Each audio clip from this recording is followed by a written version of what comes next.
All right.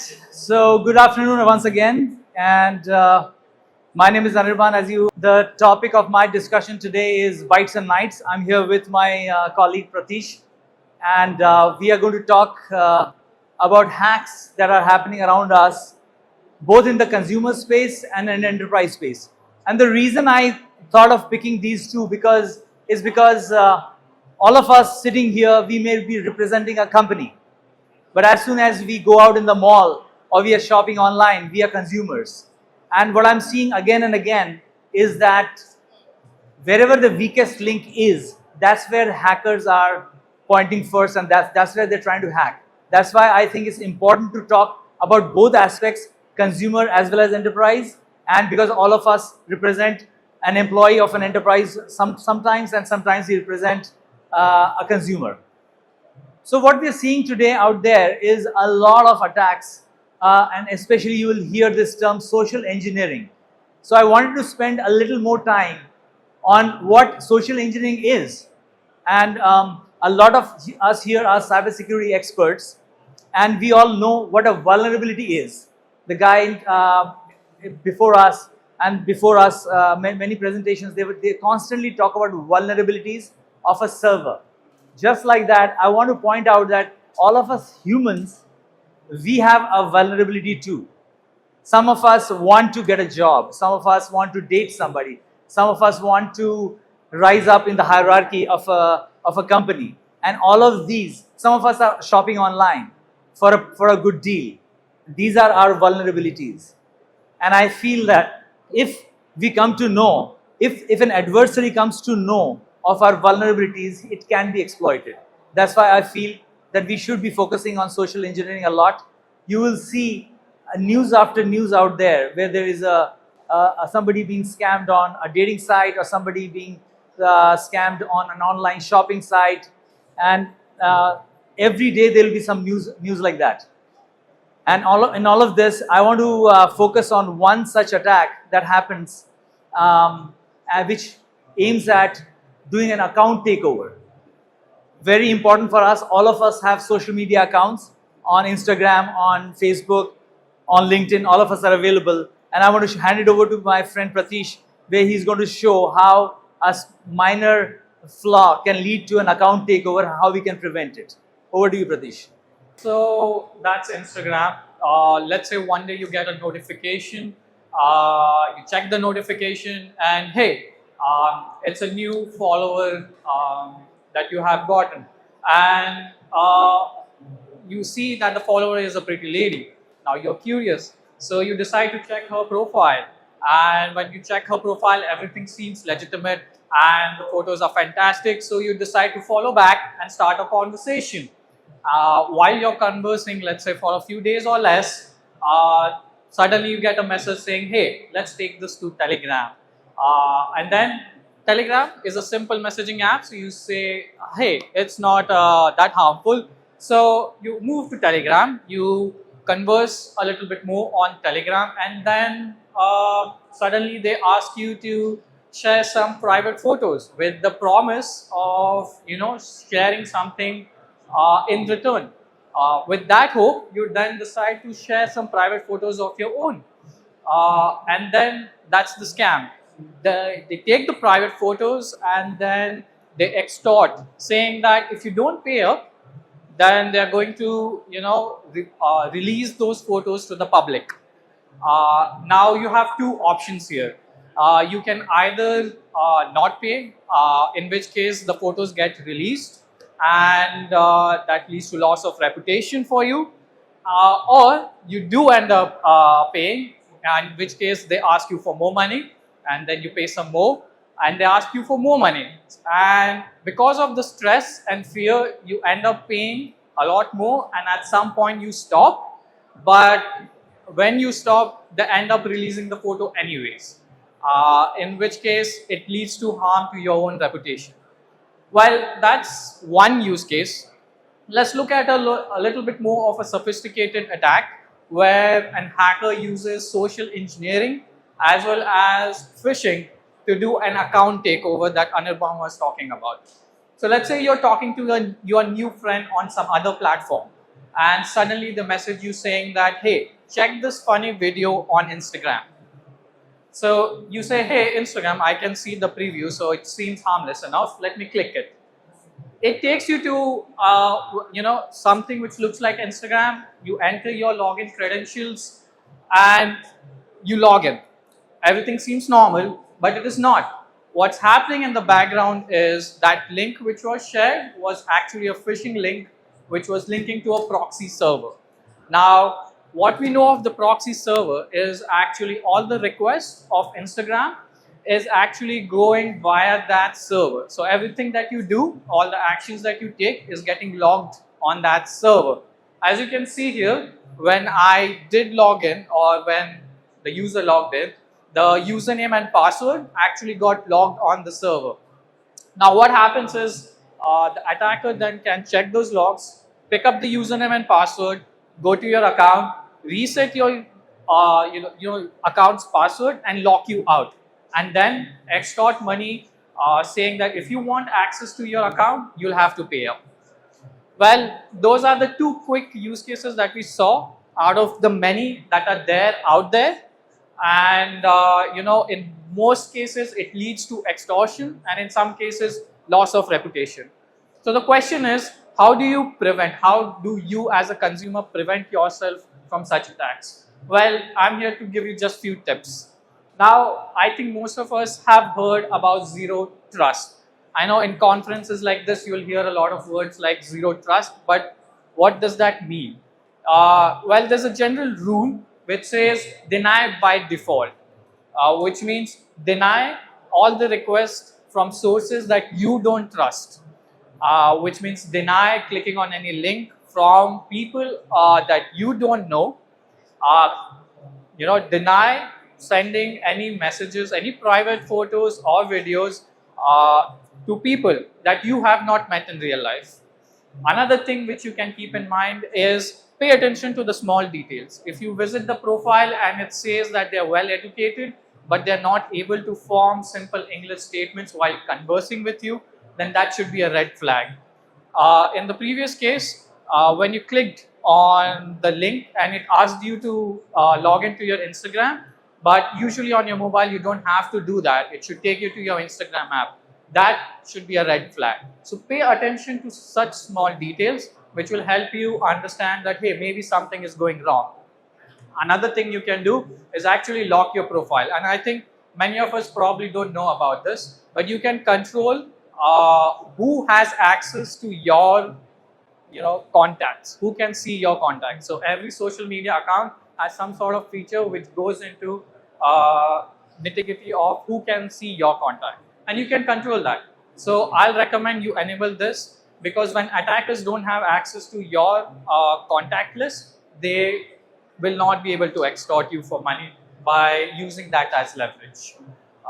And another thing you can do is, of course, enable MFA. All social media accounts these days have QFA and MFA capabilities. Enable it. The sophisticated attack that we saw, it could have been prevented if you had MFA enabled. And last, what I'll recommend is I implore you to go and discuss such scams and attacks with your friends, because the more the people are aware of, the less likely they are to fall into such traps. With that, I'd like to change the focus to enterprises, and I'll hand it over back to Anirban. So before we change over to enterprises, I want to highlight the fact again that we all of us, as we step out, we're not employees of a company, we're consumers. And I'm going to demonstrate another attack in a moment where you will see that our vulnerability as a consumer was exploited first, and that's how the attacker gets access first, and then he gets credentials of an enterprise that we work for, and he conducts more attacks. So I feel this is very important to bring up. All of us as consumers, the call to action is call 5 people. You guys have taken efforts to come to this cybersecurity conference, so you are already very aware a lot. There are people out there, your friends, your colleagues, your relatives, who may not be as aware, and frauds are happening every day, every minute as we speak. So to educate them, it's our responsibility to do that. And other than all of this, how did you all start? So I want to remind you that a vulnerability of a person was exploited, he trusted a source into a simple thing like clicking a link, and that helped an adversary conduct a man-in-the-middle attack. A simple thing like that can lead to something like that. So with that, I want to move over to the enterprises. What are we seeing on the enterprises and how all of this is connected? So what we see out there, there are lots of DOS attacks happening, or a distributed denial of service attack happening, data leakage, insider leaking information, computer systems are being encrypted. You will hear these kind of news every day. And I'll show you some architecture down the line where I'll show how all of this can be prevented. But before that, there was an attack recently on Okta, and we want to highlight what exactly happened there. And you will see how an employee who was acting like a consumer at that moment, he lost control, and then after that it was a slide. So basically, and it actually eventually led to a supply chain attack on Okta's customers as well. Started with a simple login of an enterprise employee who came in and logged into a personal Gmail. And you know how Chrome has this ability to save your passwords. It said, do you want me to save your credentials? This person said yes. And after that, from the same laptop, he logged into the Okta site, Okta service management site, and Chrome prompted him to save it, and that's exactly what he did. Okay, so I think most of us have seen the screen. So like Anirban mentioned, what happened was the Okta employee was on his work laptop, and he decided to log in with his personal Gmail account. So the first step that he did, I think most of us, this is a feature in the new browsers, wherein when you log in with your Google account, it saves it as a Chrome profile. What that means is when you go to any other device and log in with the same profile, it will sync your settings, it will sync your passwords and everything. That's a feature, but what happened was once his personal profile was set in the browser on the work laptop, he decided to log in with his work credentials, Okta's work credentials on the same laptop. And the browser prompted him to save that password, username password, so that the next time he comes in, it gets auto-filled. He clicked on yes, and then that username password got saved to his Google account, the personal Google account. Now over here you can see there's an attacker. What he did was he did some social engineering and gained access to his personal Gmail account. Once he had access to his personal Gmail account, he had access to the Okta credentials, because he could log in and see the exact username and password that he needs to access the Okta help desk or the admin portal of the Okta help desk. So the malicious actor used those credentials from the personal account to log into Okta help desk, and once he had access to the help desk, he was able to look at each and every support ticket of every single customer that the Okta had. Now, if anybody has ever, raised a support ticket, you know that sometimes you put log files or .hr files so that the developers can debug something. Now, what we tend to do is we don't sanitize it. What does that mean is session ID, username, passwords are all there in those log files. What happened here was, because the attacker had access to those tickets, he was able to pick up session ID or the session tokens and then do a supply chain attack on some of the customers of Okta. 1Password, Beyond Trust and Cloudflare are some of the ones we know of, because they had sophisticated systems which helped them detect an intrusion. For customers who did not have that, we are not sure.